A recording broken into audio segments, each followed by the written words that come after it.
Welcome to Moon Monkey. On this episode, we'll be discussing Mindhorn, directed by Sean Foley. So Mindhorn is a spoof movie about an 80s detective played by Julian Barratt. Old TV show Mindhorn, set in the 80s, and he can see the truth through his bionic eye. Yeah. But fast forward, Mindhorn is now all about Richard Thorncroft, the actor playing Mindhorn, and he's balding, he's put on a lot of weight, he's advertising orthopaedic socks and girdles and stuff. Yeah. It's a bit like poking fun at like 80s TV shows, Knight Rider. Bergerac. Yeah, Bionic Man, Bergerac. They said that I saw an interview and they're like, it's basically Bionic Bergerac. No, that's one way of describing the film. Yeah, so his old TV show on the Isle of Man. So it's more focusing on the actor after his success in the 80s. And he's like, I'm going away to Hollywood, forget my TV show, I'm bigger. Yeah, it's like after this, his career didn't really take off. As much this as is kind of 20 years later, I guess. You catch up with him, he's plucking his nose here in the mirror. And he's called up by the Isle of Man police who are investigating a murder. And the murderer says that he'll only speak to Mindhorn. He's obsessed with Mindhorn. He will only speak to Detective Mindhorn, so he has to put on his... Julian Barratt's... Thorncroft has to go back to the Isle of Man and put on the character again, become that character again. He has to put on his Mindhorn shoes, his brown leather jacket, and his eye patch. and try and track down the criminal. It's a comedy movie. It's written by Julian Barratt and Simon Farnaby. Julian Barratt, who plays Mindhorn, and both of them have been in like a lot of other comedy shows. Overall, I thought the script was like there were a lot of jokes in it. Like they're obviously really funny guys, and there were a lot of laughs throughout it. The whole concept of it, I think, if you find the concept funny. Yeah. Of the guy going back and pretending to be a fictional detective to track down a real murderer. Like, if you like that sense of humour and you find the concept funny, you're probably going to get the humour throughout, because it's very much... Yeah, if you like the kind of 80s shows and how they're really creaky and bad production values, there's a lot of references to that. But there was also some pathos in there with his character, because he's obviously... kind of a failure now, and things didn't go the way he thought. It's like a very, very British movie where you've got just like the underachieving hero who's actually not doing very well, not very flashy or stylish. To begin with, though, I didn't particularly like him. I didn't like. He was He was a pretty horrible human being. Yeah, he was really self-centered and horrible to everyone in his life, and he kind of just let the fame get to him. Like his small chink of fame that he got in the 80s. But that was kind of the humour, because he's so unaware that he's not successful. Yeah. Like he's really arrogant and big-headed and thinks that everyone loved his show and still loves him and knows who he is. And he's just like a complete unknown at this point. Yeah. And then one of the kind of ironies in the film is you have Steve Coogan playing... Windjammer, who was a side character in Mindhorn, but his show has now taken off. Like his spin-off series, Windjammer, has taken off now in its 14th series or whatever, huge number of series, and he has his own range of clothing. Yeah, and he's got his own club on the Isle of Man, the Jammers Club. Yeah, he's doing well for himself compared to Julian Barratt. Yeah. I did kind of like that you had. Yeah, because obviously Steve Coogan's probably slightly more well known than Julian Barratt, so they're like playing to their types. They're very similar, like comedic actors, but one's kind of slightly more well known. So that was funny, and Steve Coogan was really had some really good scenes in the film as well. Like everyone in it I thought did a really good job. Yeah, I mean the actors they had in it. I mean, I thought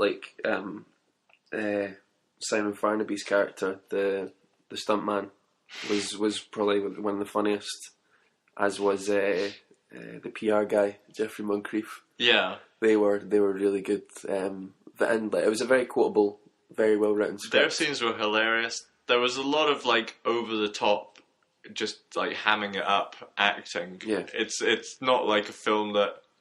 So the humor's kind of subtle in a way. It's like little gestures or things that they say, but it's like the performances are kind of very over the top, especially with the agent and the stuntman. Yeah. I feel. And then especially towards the latter half of the film, it went really into surrealist territory or very kind of ridiculous stuff. I felt the first half was more kind of down to earth, and it was just relying on characters, relationships, and funny scripts.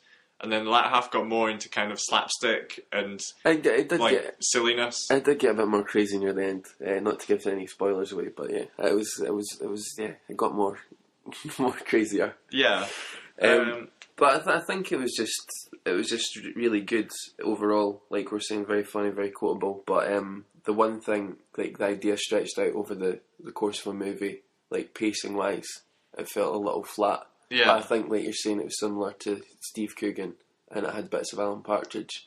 I feel like it suffered from the same thing the Alan Partridge movie suffered with.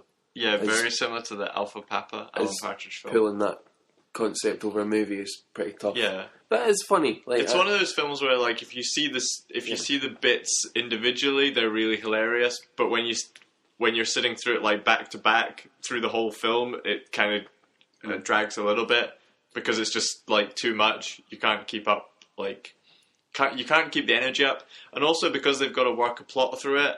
There's times when it kind of dips because they've got to like explain plot or keep the story going.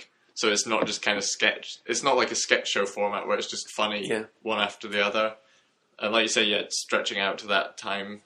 But the end, I thought, picked it. It was more kind of the middle, like great at the beginning, and the end was really strong. I felt like a lot of good like lines and jokes at the end. It was more the middle. There was a kind of lull where you weren't quite sure where it was going because we're not going to get into spoilers, but there's a twist. Like, it doesn't go the way you think it's going to go. No. And then there's a slight kind of lull where you're wondering, I'm not really sure where this is going or what's going to happen here. And then it kind of picks up at the end when you realise what the plot is going to be. For me, it was a bit slow to start with, and then there's just moments, just like pacing-wise, it doesn't go great. But at the end of it, like for hours, we were quoting it for ages, and I think that's like a sign of something that'll last. And I would like to see something like maybe they're talking about a prequel TV show, like a TV series. I think that'd be really something that could definitely become like a cult favourite because it is so quotable and there's so many funny, like just small lines that you can say that make you laugh. Yeah, and I hope it does because I feel like Julian Barratt and Simon Farnaby wrote a very good movie. Also, I like the fact that it is something really original. Like, it's not based on an existing TV show. Like, it kind of draws influences from them, but this is like a unique property. It's not based on something that you've seen before, so I really like the creativity of it. Well, I think like they're just like poking fun at shows they love. Like we said at the start, it's like poking fun at all those 80s They did shows. There was like a part in it where they're laughing as well at kind of all the merchandise and the tat that they sell that goes along with the show. The guy who's obsessed with Mindhorn has like the truth powder that he throws in people's faces and binoculars that can see the truth and things like this. So yeah, it's a lot of little things where that's kind of what I would say is more subtle humour. Like you have to find it funny. Yeah. But it's more like if it's your sense of humour, you'll love it. If it's not, you might not enjoy it that much. There are some really good cameos as well. There's Simon Callow and Kenneth Branagh, and there's some quite good scenes with them. I think. Yeah. Even they're really good whenever they're on screen as well. Like you're not really expecting these quite classically trained actors to be there just to have the piss taken out of. Yeah, but I suppose that's the thing, is kind of highlighting the fact that the main character, Julian Barratt's not a success because they're bringing in people who are huge like successes and film stars. That's the same thing with Steve Coogan. It's like, just that comparison. It's like a kind of typical British underdog story where you're kind of rooting for him because he's not doing very well, and you're kind of throughout you're like, oh, I hope he does actually get a TV show or something out of this at the end and become successful again, even though he's constantly messing up by like getting drunk or just bad behaviour and like constantly like tripping himself up on his road to kind of becoming a success. Overall, I would say if you're a fan of like Julian Barratt's other stuff or a fan of this kind of humour, I would definitely recommend giving it a watch. I don't know if it's the kind of thing you need to see at the cinema, but it's definitely kind of worth checking out if it comes out on DVD. Yeah, I mean, if it's still on at the cinema, go and check it out. I'll give Yeah. them some money. I think it's very funny, and it's nice to see something Original. Yeah, and it's just very unique in a way. Yeah. And it's worth it just to go and hear the song at the end as well. You can't handcuff the wind. Yeah, very entertaining, highly quotable movie. And hopefully there'll be some Mindhorn merchandise as well. Yeah, for sale. So that was our review of Mindhorn. I hope you enjoyed it.